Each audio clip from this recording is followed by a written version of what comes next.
Hey guys, what's up? We are back with another video today, and today we are doing my final 2023 Bears mock draft April edition. So make sure that you hit that subscribe button down below. Help me reach 1,000 subscribers as we are closing in on it, and it is so crazy that we are at almost the end of another draft cycle. Make sure that you like this video if you enjoy it. Comment all your thoughts and opinions down below as always. Also make sure that you check out the website. I will have my top 100 board and my final first round mock draft, in which I will post a video in about a week on that. As we are closing out, I'll have a couple more mock drafts coming out for the NFC North teams, and if you have any other final ones that you want me to do, let me know. Check out the podcast as well, and make sure that you check out the website, because I am competing in what is called the Huddle Report, which has people like Todd McShay, Mel Kiper, all the big draft names in mock draft fandom competing, as which I also compete. So make sure that you check that out as well. If you want to check that out, it's on the Huddle Report. I'll put a link in the description. So let's start with the number 9 overall pick. I have the Chicago Bears selecting Tyree Wilson, the edge rusher out of Texas Tech. This, in my opinion, is kind of dream scenario. If you can have Tyree Wilson here at the number 9 spot, I think that you are really getting a stud edge rusher, and I think that, to be honest, it is probably best case scenario, because I think that Tyree Wilson is probably the second best edge rusher in this class, only behind Will Anderson. The reason why he was still available was because you had the 4 quarterbacks go, and then you also had a couple of offensive linemen and a couple of cornerbacks taken as well ahead. So Tyree Wilson fell to me. I was really happy with this. Tyree Wilson, obviously the 6'6", 200 and almost 70-pound edge rusher out of Texas Tech, is just a freak athlete. I think is going to help the Bears in their edge rushing needs. I think right now getting a right tackle is important, and then outside of that, you just need to get as much edge rushing help as you possibly can. And those are the two biggest needs on this team, so that's what I started out with. Then at number 53, heading on to there, I selected Clark Phillips, the cornerback out of Utah, because, well, why not add another solid cornerback out of Utah? Clark Phillips, just like Jalen Johnson, real physical, real going to be uptight, good in press coverage, is not bad in zone coverage either.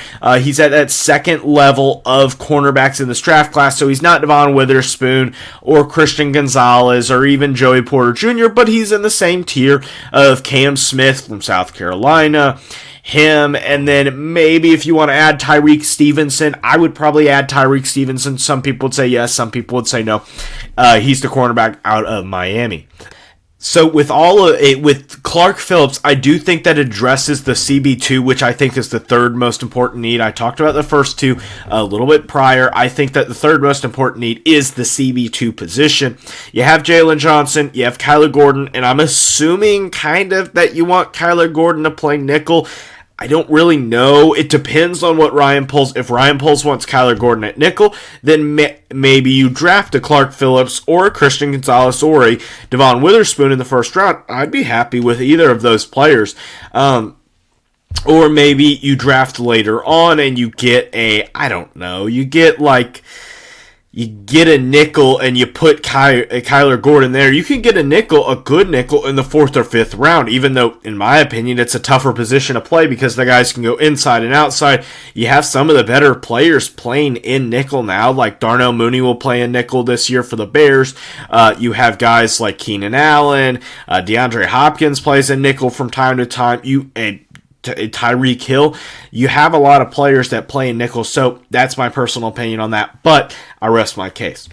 So at pick number 61, I have the Bears selecting Keanu Benton, the defensive tackle out of Wisconsin. This just adds depth to a defensive line that I think just needs depth. And Benton, I think, he's been rising up boards from like a 4th, 5th round guy to being a 2nd round guy, only behind Siaki Ike as that kind of defensive tackle number 3, as well as behind Jalen Carter, obviously. But to be honest, I think Keanu Benton really showed some athleticism, can play a good 3 technique, up to a 5 technique, can play the 1 technique as well. If you don't know what I mean by that, it means the position in which the defensive lineman is lining up. 3 technique is going to be more of that 4-3 scheme, the 2 inside defensive tackles, not the outside edge rushers. 5 technique could be playing more of a 3-4 scheme where you're having those defensive edge rushers like with Akeem Hicks or Roy Robinson Harris or stuff like that. And 1 technique is going to be that nose tackle. I think Benton can play all 3 of those. So if you do need him to play a little bit different, you need to play him up the center or stuff like that, I do think he has great versatility there. Then we have a trade alert here, sending pick number 64 to the Tennessee Titans. So pick number 72 and pick number 147. I think that trading is really important, and with Tyree Wilson, I would have traded the number 9 pick if Tyree Wilson wasn't there. But Tyree Wilson was there, and I'm like, if Tyree Wilson is there, I am no doubt taking Tyree Wilson. That is automatic. I'm taking him. I'm not going to trade now, unless if you're going to give me 3 first-round picks. No. So I think that's important. But at the pick number 72, I have taken our defensive tackle, right tackle, not defensive tackle, Matthew Bergeron, the tackle out of Syracuse. Really, in my opinion, I think Bergeron is the guy that's behind Darnell Wright in the pecking order, so like OT5 maybe, depending on who you're asking. I think he's one of the better tackles, great at pass protection, played against some of the toughest edge rushers. You played against Myles Murphy, you played against Isaiah Foskey, you played against a lot of good players. Even in the non-conference, you had some players in which it was a good defensive lineup that you were going up against, and other than the aforementioned Darnell Wright, it was one of the tougher lineups of any college football tackle in the country. So at pick number 103, I have the Bears selecting the center out of Arkansas, Ricky Stromberg. So with Lucas Patrick, I can't really figure out whether the Bears want to keep him or not, or whether the Bears want to send Cody Whitehair to center, or what we're doing, because I don't really understand. But with Stromberg, I think that gives you a reliable backup that's a little bit better than Sam Mustipher. I think he has a little bit better of an anchor to be able to have a little bit more muscle and stuff like that. He's not going to get bullied as much because he has a little bit more mass. He's not elite. He's not John Michael Schmitz. And if you got John Michael Schmitz in the second round, though I don't know if he's going to last to the late second round, he's a great prospect out of Minnesota. I think that I'm happy with Ricky Stromberg. I'm happy with either him or Jared Patterson in the later rounds, or really happy with John Michael Schmitz in the second round. Then at pick 133, I have the Bears selecting Isaiah Land, the edge rusher out of Florida A&M.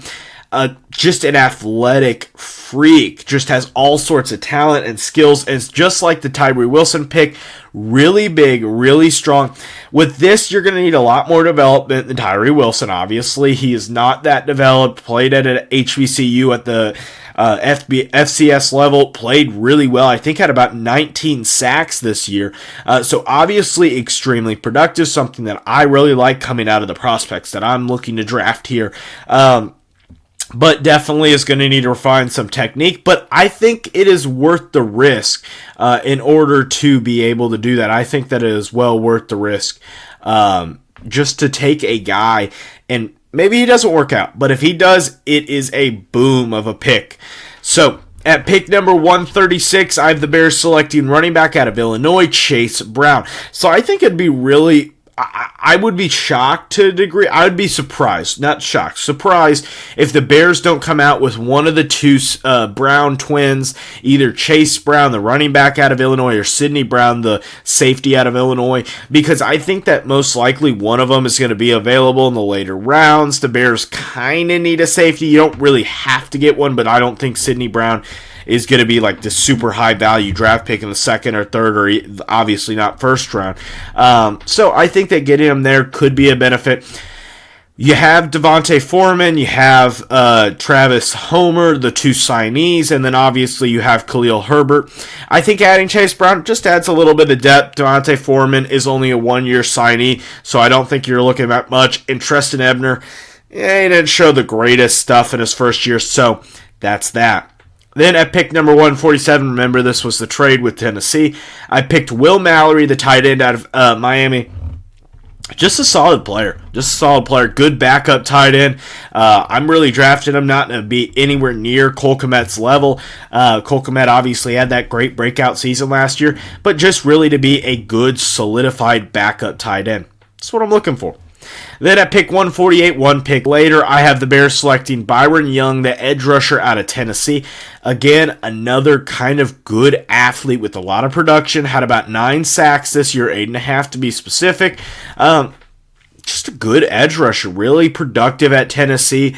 Don't mistake him. There's a Byron Young, Byron Young out of Alabama that was also an edge rusher, so don't confuse. But really just a good, productive player, has some athletic talent, and that's what I'm looking for. Again, we're going to fill up that defensive line at pick 218. I'm going to select Kendra Coburn, the behemoth of a defensive tackle out of Texas.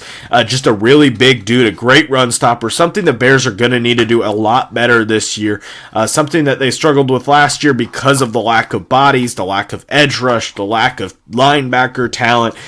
Obviously, there were a lot of issues with the Bears last year, but I think adding some depth at that offensive tackle spot, Kendra Coburn, I think you're looking at the same thing as a Kairos Tonga out of BYU. If you guys are Bears fans and remember him, drafted a couple years ago. So with one final pick, I had to be a little bit interesting. I drafted Malik Cunningham, the quarterback out of Louisville. I think that he's just a good player. Probably isn't going to make it much in the NFL, but it's worth the risk. It's worth taking a little dart. Just throw it on the board, see where it lands. So that's going to wrap up today's video. Hit one of the 2 videos down below. I'll be a playlist of all my mock drafts, and hit the subscribe button as well.